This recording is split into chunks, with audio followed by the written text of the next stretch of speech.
Hey guys, today I'm here to talk about why I'm supporting Bernie Sanders in 2020 as I did in 2016. And I find it sometimes helpful to talk about one's background so you can kind of more understand where they're coming from, get a sense of their history and why they came to some of the decisions they came to in their life and why they think the way they do today. So let me tell you a little bit about myself. I'm originally from the Northwest, and I grew up in a family that didn't really get along very well. And at the point that I was a senior in high school, things were so rocky I decided to move out of my place and live on my own to finish high school. And so after that point, I was looking at options for colleges I wanted to go. And looking around at the junior colleges and stuff like that, at that point in time, there was only these privatized loans you'd have to go for. You have to get a co-signer, or you'd have to pay out of pocket to go to junior college. And I wasn't really making the kind of money I needed to be able to pay for the classes there in the Northwest. So, I ended up going into the working world, working at a pretty good job right after high school for a little while. But eventually I lost that job and I ended up having to move with my other set of folks, parents who were in Texas.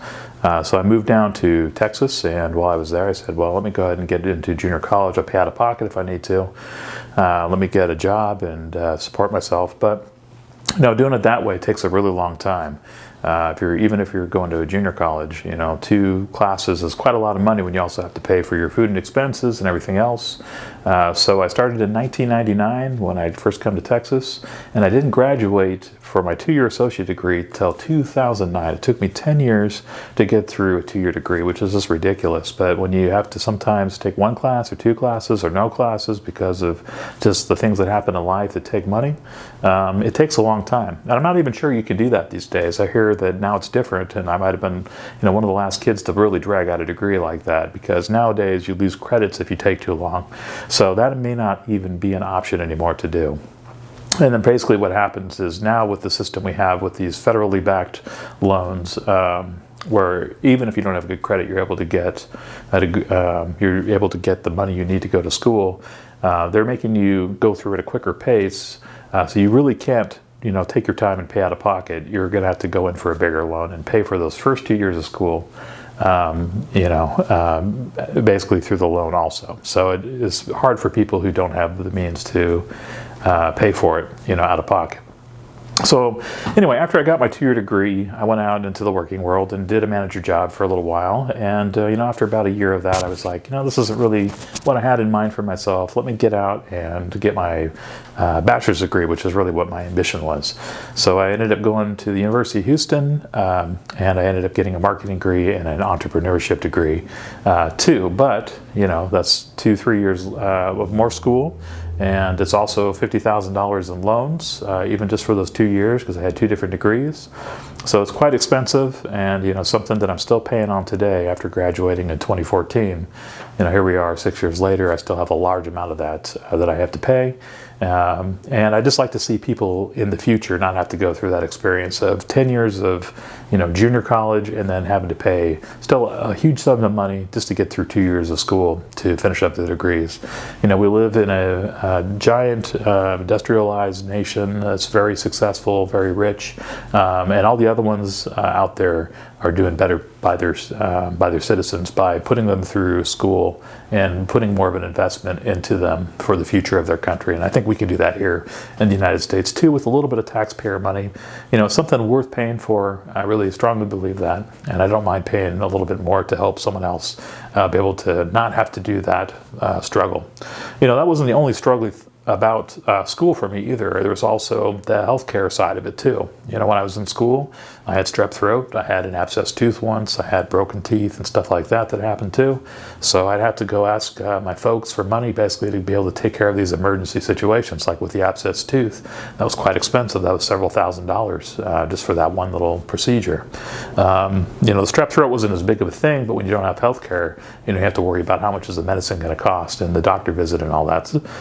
So it's another stress that I think we could just do away with entirely if we had a nationalized healthcare system, which is what Bernie Sanders is pushing for. And I feel is really the right thing to do by our citizens and by our students in the future.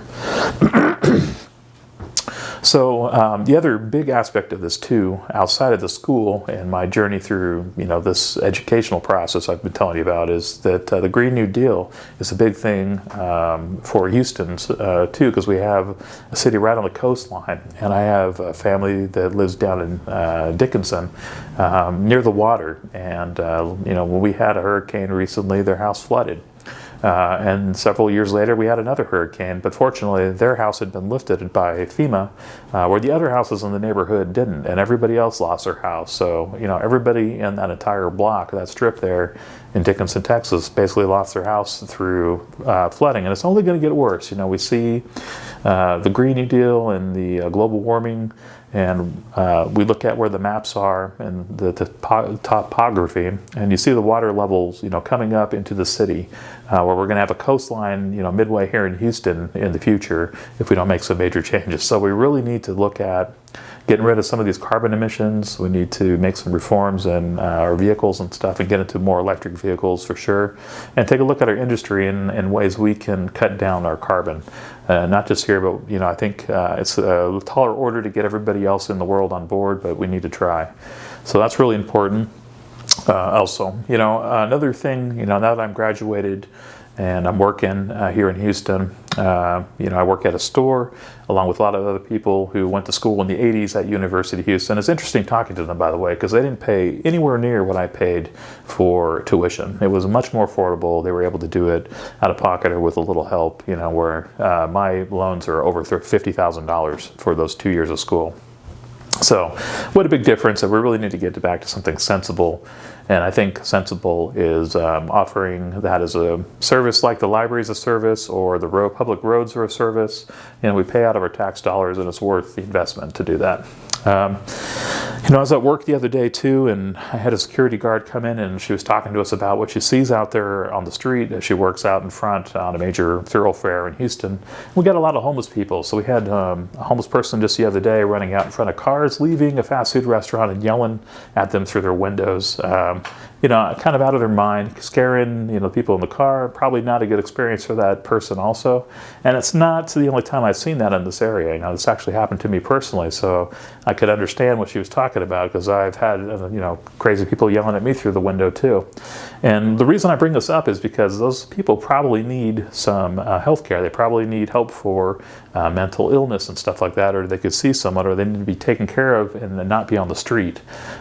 We need to have someone looking after those people who are basically falling through the cracks because they have no one to help them or support them. And I think if we had a national healthcare system, that would also help in that regard too. So these people that are out there on the streets, hungry, you see a lot of elderly people too, and who knows what their backstory is, but I'm sure they don't have access to this decent health care. You see people with crutches out there on the street, former veterans, according to their sign. And then people who obviously are not in their right mind, people talking to themselves. I see it all the time in Houston, and I like to see those people have some help. And I don't think it's too much to ask, and I'm willing to put a little bit of my money into it, and I think a lot of other people would too, just not to have that as a everyday presence in our city. And I'm sure if you live in a big city, you can probably relate to it. You've probably seen it in your city. I know it's bad in LA, it's bad in Chicago, all the major cities. New York has it too. So, I like to see that change. The other day I was sitting with my boss, and one of my other coworkers comes up, and he found $30 on the floor. And so he gives it to my boss and says, hey, if no one claims this $30, give it back to me, but I found this on the floor. Maybe somebody will call about it. So a couple weeks later, I'm back there talking to my boss again, like we normally do. And she, in the middle of our conversation, says, hey, here's that $30 from the other week that you handed in to me. And I said, no, that wasn't me. That was, my coworker. You're remembering things wrong, so give that money back to him. That was, his fine, and he turned it in, so he gets that $30. And she said, well, that was a very sign of, it was a good sign of integrity there, that you didn't take that money, you were honest about it. When no one else was looking, you could have easily had that $30. I said, yeah, I'm aware of that, and I think it's appropriate to do the right thing. And I feel like the reason I'm bringing that up is I feel like in this election there really is a right thing, and the right thing is to support the health care for all, the planet for future generations, the Green New Deal, to have education for all. I feel like that's actually kind of a moral decision to make, to support people who need that help. And so I would like to encourage you to think about it in that way. And when the primary comes up, make a vote that has that integrity in it, and make a vote for someone who's going to be fighting for people who need help. And it's a good investment for us. We do live in a society where we're all interconnected. It's a symbiotic relationship we have with our neighbors and with the people who are on the street. The better we do by them, the better our society is as a whole. And I really believe that. And that's why I'm going to be voting for Bernie Sanders in 2020. And I'd hope that you would do the same. Anyway, I hope this has been insightful. I hope I've made brought up some issues maybe you didn't think of in that particular way. And let me know down in the comments below, why you're going to be voting for who you're going to vote for in the 2020 election. And I hope I helped make you think about good reasons to vote for Bernie Sanders. Thanks for your time.